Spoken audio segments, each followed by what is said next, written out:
بسم اللہ الرحمن الرحیم۔ ناظرین، میٹھی چیز کھانے کے فوری بعد ٹھنڈا پانی نہیں پینا چاہیے۔ ایسا کرنے سے دانت ختم ہو جاتے ہیں۔ کھجور کو ناشتے میں کھانے سے تمہارے اندرونی جراثیم کا خاتمہ ہو جائے گا۔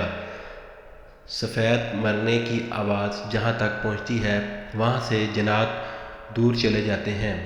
جس کے سر میں درد ہو اس کو چاہیے کہ قرآن پاک کی سورہ بنی اسرائیل آیت نمبر 42 سے 43 تک اپنے سر پر ہاتھ رکھ کر تلاوت کرے، انشاءاللہ شفا ملے گی۔ کلونجی شوگر کی بیماری میں بڑی اہمیت کی حامل چیز ہے۔ 5 ہفتوں تک صرف 7 دانے 3 فجر کے وقت اور عصر اور عشاء کے وقت پانی کے ساتھ نگل لیں، انشاءاللہ شوگر کا خاتمہ ہو جائے گا۔